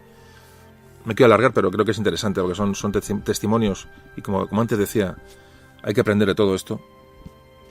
Bueno, pues cuentan los informes Sanz-Briz, estos famosos informes, que el caso de una señora que pidió el cambio del traslado de Auschwitz a Birkenau, se lo conceden porque allí había pocas condiciones higiénicas, tiene un hijo pequeño, bueno, al final no se sabe cómo, pero se lo conceden. Y cuando llega al otro campo de concentración, ve césped, ve los edificios más o menos nuevos, ladrillo reluciente, y dice, por fin, esto es un campo de concentración, o sea, he llegado, ¿no? Un poco de seguridad y este sitio cambia. Y dice la desilusión, ¿no? La decepción que se lleva es cuando, nada más llegar, la meten en un cuarto, la afeitan la cabeza y le tatúan en el brazo izquierdo, su número de preso. Cuenta esta señora que se dirigió a una cámara de gas, la dirigieron ahí a una cámara de gas y no sabemos cómo, pero escapó. Se escapó del campo salió corriendo y escapó del campo de concentración. No lograron cazarla. Tuvo ayuda de unos campesinos y todo esto lo cuenta, repito, no son cosas que esté contando que ocurrieron, puedo contar mucho más testimonios, mucho más certeros y mucho más ricos, sino testimonios que el funcionario español traslada a España. Bueno, pues ¿qué hizo Ángel Sanz para salvar gente? Que es lo que hoy vamos a hablar un poco ya al final del programa.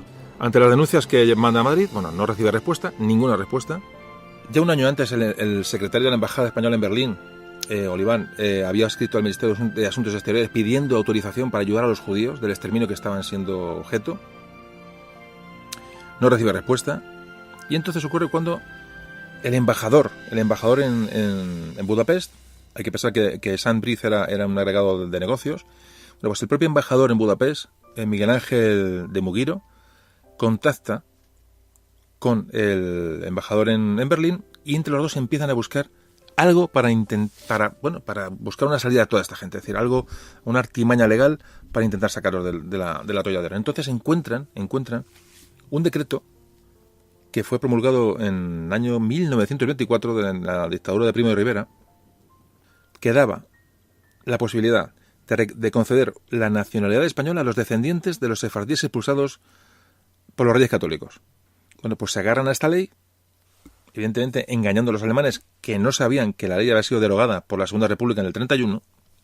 Bueno, pues con esta ley en la mano van a los alemanes y dicen, mira, esta ley es española, somos aliados, hay que ejecutarla. Bueno, pues con dos narices, porque me imagino lo que se están jugando, con una ley derogada y falsa, empiezan a montar toda la estratagema para sacar gente de allí.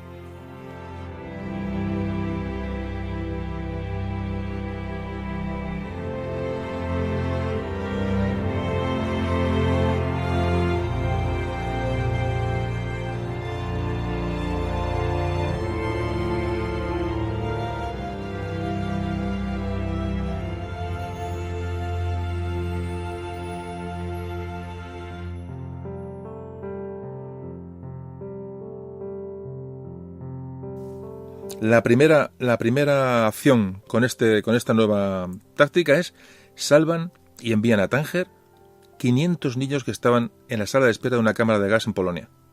500 niños. ¿Qué pasó con los alemanes que ven aquello? Y dicen, vamos a ver, se huelen la tostada. De hecho, los alemanes, a pesar de que ellos toman como buena la ley, elevan una protesta.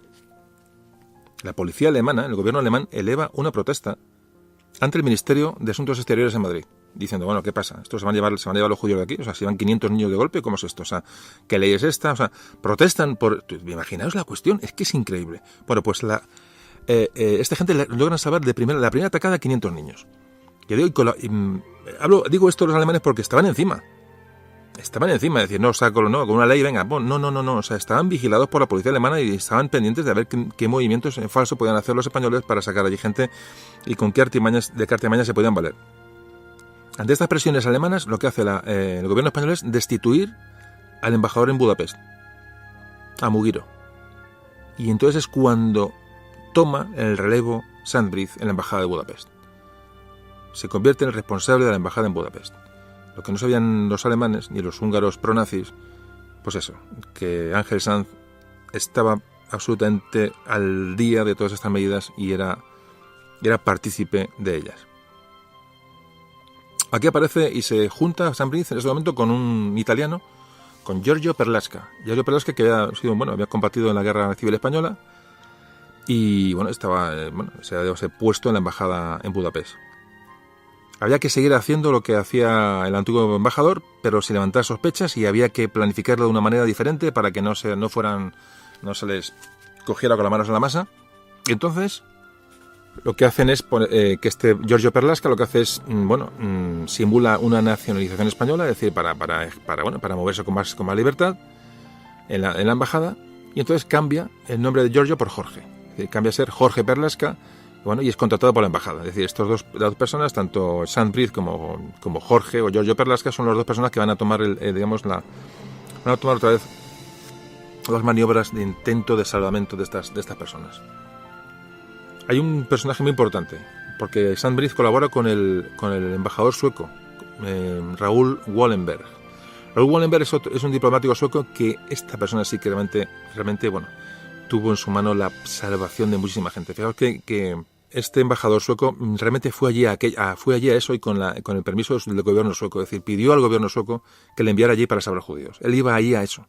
¿Sabéis cuántas personas se le atribuyen que salvó Raúl Wallenberg, este sueco, en Hungría? 40.000. 40.000 personas se estima que salvó Wallenberg en Hungría. Impresionante. Qué gente, ¿eh? Qué gente. Bueno, pues con este personaje entabló conversaciones Sandbrith, para crear una estrategia común, ¿no? También estuvo con ellos en este ajo, por decirlo de una manera coloquial, el nuncio apostólico de Roma en Hungría, Angelo Rota, y el otro personaje muy importante, el cónsul de Suiza, Karl Lutz. Es decir, había una serie de diplomáticos en este asunto que eran los que estaban tramando esta red y haciendo todo lo posible por sacar gente de allí. El cónsul suizo había creado unos salvoconductos que entre los judíos, fijaros, se llamaban certificado de vida. Bueno, pues en base a este certificado de vida que creó este cónsul suizo, fue el que se inspiró Sandbrith para hacerlo en la embajada española. ¿Qué hizo? Bueno, para empezar, mandó una carta al gobernador nazi en Budapest, Adolf Eichmann. Le mandó una carta, presentando sus respetos, su cortesía, en fin, tal, y lo que hace es darle dinero, le paga dinero para que le garantice el respeto, es decir, a los españoles en Budapest. las medidas de la policía, de las SS con los españoles, bueno, pues sean las que tienen que ser, es decir, que no se olviden de quiénes son. Bueno, pues esto le cuesta dinero y está estratagema con el gobernador nazi en Budapest. De momento para un poco aliviar sospechas y bueno, y un poco que le aleje un poco de su campo de actuación. Bueno, pues después, una vez hecho esto, realmente este soborno, por decirlo de una manera, ¿qué ocurría? Que los nazis desconocían el número de sefardíes que había en Budapest y en la zona, no lo sabían. Ellos sabían que había judíos españoles que los españoles respetaban, pero no sabían cuántos eran. Era un poco, la tapadera de los sefardíes es lo que utilizaron para organizar una salida masiva de judíos. Parece que admiten, ¿vale?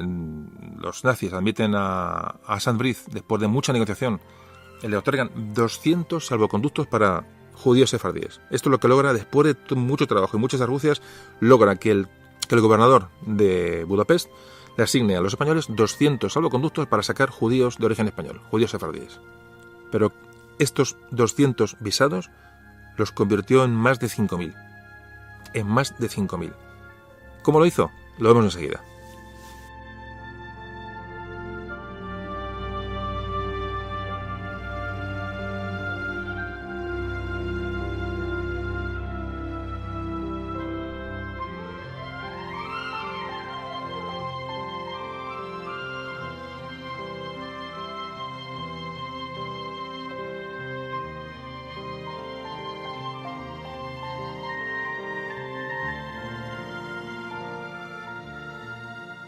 Bueno, pues Sandbrith lo que hizo es convertir estos 200 documentos que valían la vida de las personas.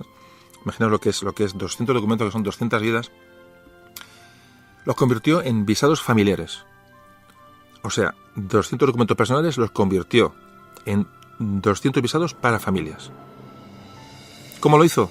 O sea, ¿cómo se jugó la vida? ¿Cómo se jugó el todo por el todo haciendo esto? Realmente es impresionante. Lo que hizo fue creó estos 200 documentos, los dividió en diferentes series para diferentes personas. Es decir, por ejemplo, él lo que tenía que hacer, el número era del 1 al 200. No podía pasarse del 200, que era el límite de visado para los españoles. Bueno, pues los denominó, yo qué sé, pues el 65A, 65B, 65C, 65D. Fue asignando letras a cada número. Lo que sabía la policía alemana de las fronteras que ellos tenían hasta el número 200. Veían un 134D, con visos de realidad, hablado por el cónsul español, y bueno, bien.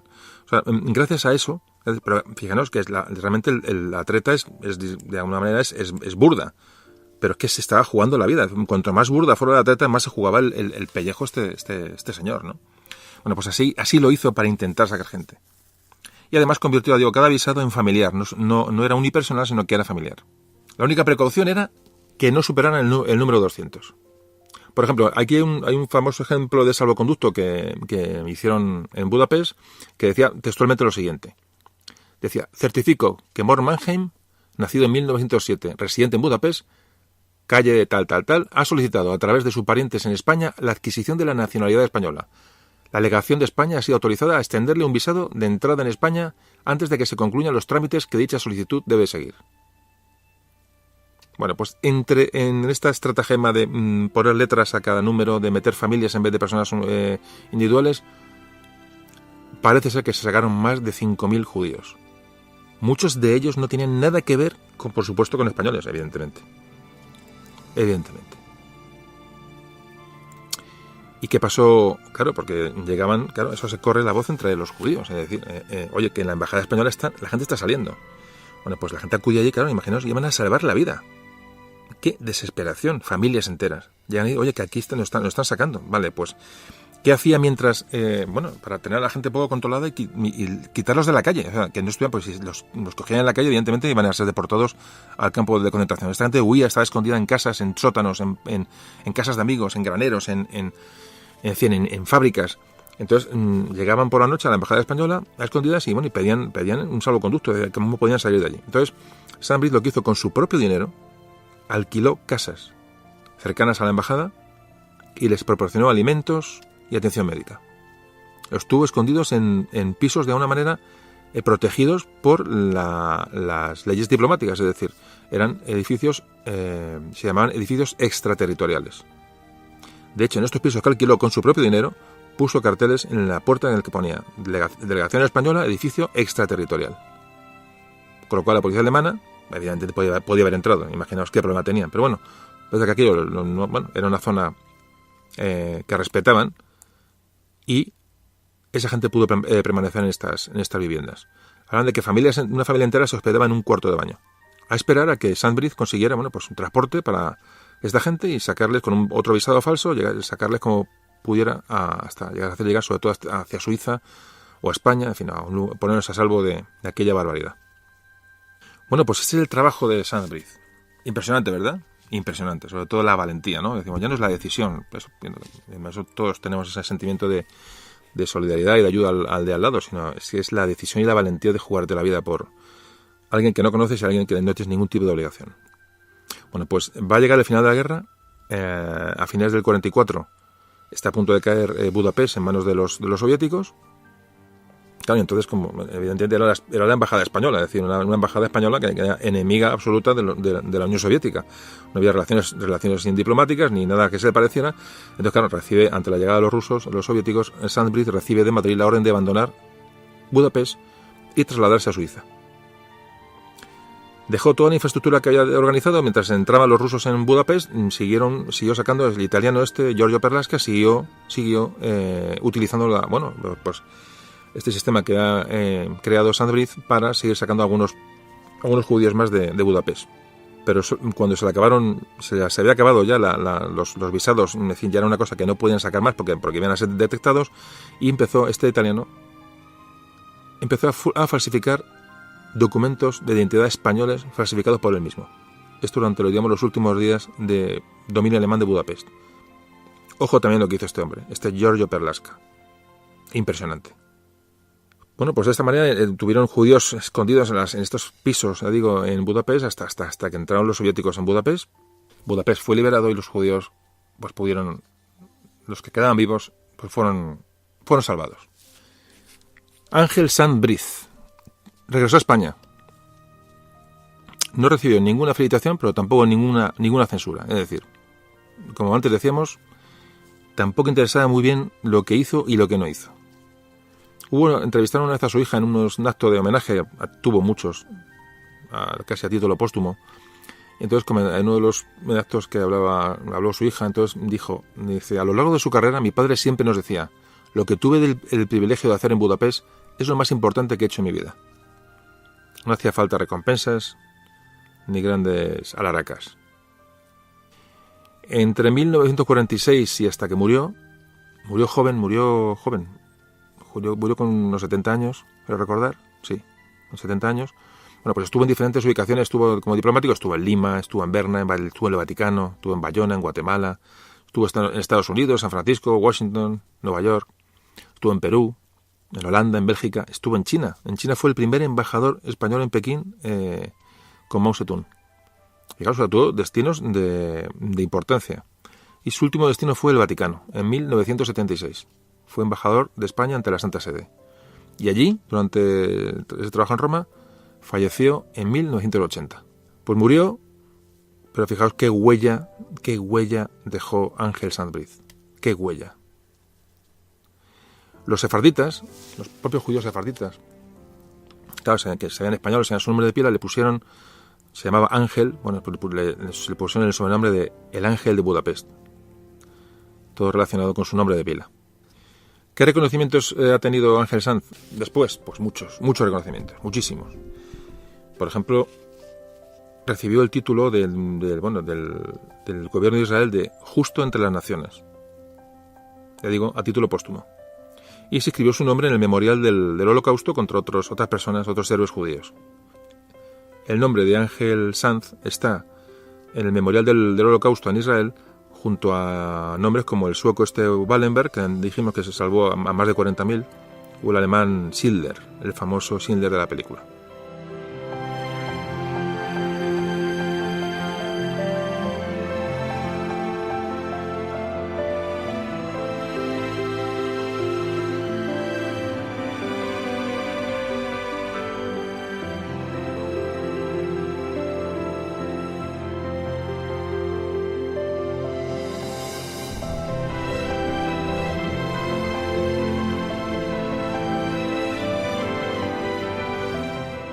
3 años más tarde, el gobierno de Hungría le concedió a título póstumo la Cruz de la Orden del Mérito de la República Húngara, por lo que hizo allí.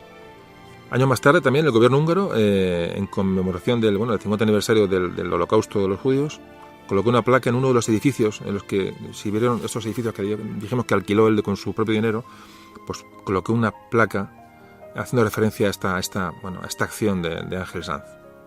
En España, pues el Ayuntamiento de Madrid, pues ha puesto una en su casa, en la casa donde vivió, una placa. Parece ser que en Correos, el primer diplomático que apareció en un sello de Correos fue él. Aquí en España también se le reconoció con la Gran Cruz de la Orden del Mérito Civil. Fue nombrado comendador y caballero de la Orden de Isabel la Católica y se le concedió lo que hoy te hablamos en el programa de Esquilache. Se le concedió, si os acordáis, la Gran Cruz de Carlos III. ¿Os acordáis que fue una orden que creó Carlos III, ¿no?, para premiar trabajo y no premiar sangre azul? Bueno, pues esta cruz, la Gran Cruz de Carlos III, se le otorga a Ángel Sanz. No solamente en España, otros países le dieron reconocimiento por todo lo que hizo durante su época, su andadura en Budapest. En Bélgica se le dio la Gran Cruz de Bélgica. Fue nombrado comendador de la Corona de Italia. Es oficial de la Orden de la Legión de Honor de Francia. Luego se ha criticado al gobierno español que parece que tomó estas acciones de Ángel Sanz como propias, es decir, que hayan emanado del propio gobierno español, cosa que es muy dudosa, o por no decir que no es cierta. Pero también hablan, los historiadores, que a pesar de ese intento de apropiación de la labor de Sanz-Briz en Budapest, que hizo luego el gobierno de Franco, también es cierto que los mismos historiadores dicen que fue la labor del gobierno de Franco fue realmente humanitaria y positiva en relación a otros países. Es decir, volvemos a esta contradicción que vengo hablando durante todo el programa, es decir, esta sombra que hay sobre realmente cuál fue la actitud que tomó el gobierno español sobre el genocidio de judíos, ¿no? La figura de Ángel Sanz es excepcional. Cuando estaba en Budapest era joven, tenía 32 años. Y no tenía ninguna obligación de refugiar judíos en las casas, ni gastarse el dinero, ni nada, y ahí estuvo. Del gobierno de Madrid recibió silencio, que por lo menos le dejó actuar. Pero siempre a espaldas de todo, es decir, no tiene ningún tipo de cobertura diplomática, ninguna. Esta situación de no cobertura se ve en un documento secreto que salió a la luz no hace mucho, entonces se hizo en el año 61. El ministro de Asuntos Exteriores de la época del año 61, un tal Fernando María Castilla, con motivo de las indemnizaciones que tuvo que pagar Alemania e Israel, resulta, hubo herederos de sefardíes españoles, hubo ahí una historia con las indemnizaciones de guerra que tuvo que pagar Alemania. Entonces escribió un poco la realidad de lo que ocurrió. Y habla en el informe que realiza de estas indemnizaciones de guerra a judíos españoles, dice, textual, es muy interesante este párrafo, dice: la protección española a los judíos perseguidos no solo goza de las simpatías universales, sino que ha sido apoyada por las grandes potencias. Durante la Segunda Guerra Mundial, el Estado español, aun reconociendo que prestó eficaz ayuda a los sefardíes, pecó en algún caso de excesiva prudencia, y es evidente que una acción más rápida y decidida hubiera salvado más vidas. Creo que está dicho casi todo. Es decir, reconoce el propio régimen, estamos hablando del año 61, ministro de Asuntos Exteriores reconoce, y lo imagino lo sabría de muy buena tinta, que se pudo hacer algo más. Se prestó ayuda, evidentemente, pero habla de una acción más rápida y decidida hubiera salvado más vidas. Es un dato objetivo. Por eso me gusta leeros los párrafos entrecomillados y literales, porque son los que realmente nos da una idea real de la situación. Vuelvo a insistir en lo que antes comenté. Menos mal que los nazis esperaron a las repatriaciones, es decir, estaban diciéndoles a España, llevaros a la gente de aquí. No se los llevaban, pero respetaron el que estuvieran por allí, es decir, que más o menos esta inacción alemana, pues salvó también muchas vidas. Nunca Ángel Sanz-Briz habló de esto. Siempre mantuvo un silencio, es decir, no hizo ningún tipo de declaración posterior de si se recibía apoyo de Madrid, no recibió, guardó silencio absoluto sobre esto. Es absoluto.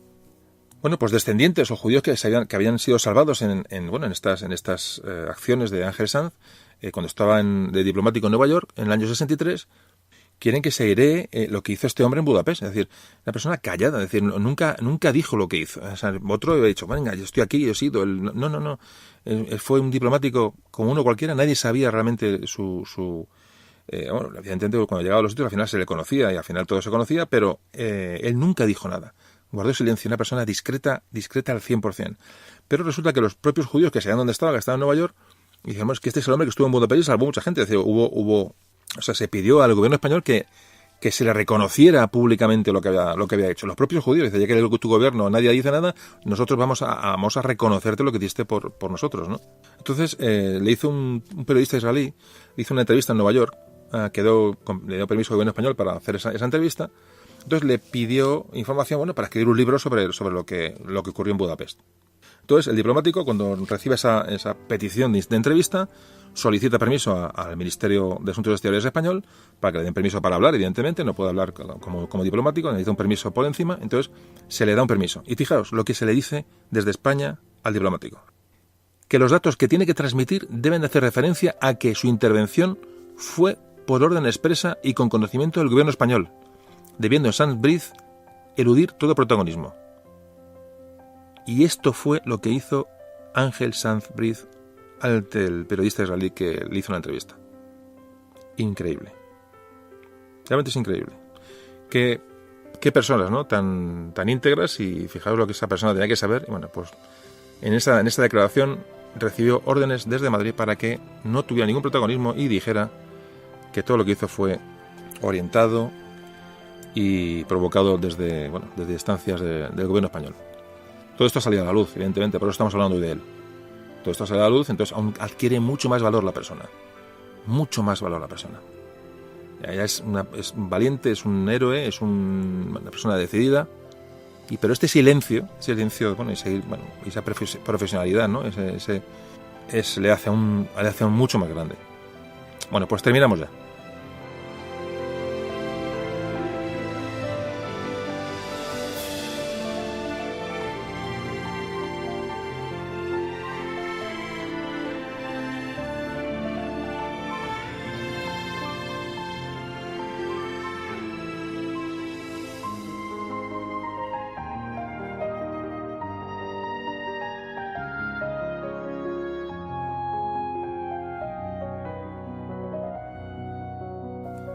Bueno, salvó a miles de judíos. Él y otros muchos más. Pero hoy hemos cogido el ejemplo de Ángel Sanz. Gastó su dinero en crear una red de viviendas para acoger a estas personas perseguidas. Familias enteras que vivían en estas viviendas, hacinadas, pero que salvaron la vida. Contaba a su nieta en uno de los actos que ha habido posteriormente, ya no hace mucho tiempo, que se le ha invitado a la nieta y habló con su abuelo, y la familia evidentemente tiene muchas referencias, porque en la familia sí se sabe lo que esta persona pensaba, lo que decía, lo que contaba. Decía textualmente la nieta, hablando de su abuelo, dice: a pesar de aquellas lamentables condiciones, los descendientes de estas personas nos han trasladado su agradecimiento por el hecho de haber salvado sus vidas. Es decir, que hablaba que las condiciones de vida en los pisos de Budapest tienen que ser absolutamente horribles, pero salvaron su vida, ¿no? Entonces le han hecho llegar a la familia posteriormente por su agradecimiento por estar vivos, ¿no? No me quiero olvidar de esa gente que antes hablábamos, de diplomáticos españoles. Por supuesto, Ángel Sanz-Briz, Eduardo Proper de Callejón, José Luis Santaella y su esposa Carmen Schrader, Santiago Romero, Julio Palencia, José de Rojas. Son diplomáticos españoles que hicieron cosas similares. Ya sabemos que no sabemos cómo fueron ni cómo lo hicieron, no hemos hablado de ellos, pero decir su nombre aquí hoy, pues, de alguna manera es reconocer su memoria, reconocer sus actuaciones, ¿no? Y todo lo hicieron a título personal, sin ningún tipo de cobertura de ningún tipo, y arriesgando mucho. Ángel Sanz murió en 1980, sin tener ningún tipo de reconocimiento, aunque parece ser que tampoco lo buscó nunca. De hecho, los datos nos dicen eso, que nunca buscó protagonismo, todo lo contrario. Se ciñó a su cargo, a su profesionalidad como diplomático, y jamás contó nada. Hay un momento que antes comentamos en que Israel, un momento importante, que cuando Israel le otorga esa medalla de los justos entre las naciones, una distinción de mucho renombre en Israel, que también se le concedió a título póstumo. Es decir, él no fue reconocido en vida absolutamente nada, o muy poco. Pero fijaos, para mí el reconocimiento más bonito de todo lo que he visto que se le ha hecho a Ángel Sanz es se plantó en su memoria un árbol en el Monte del Recuerdo de Jerusalén.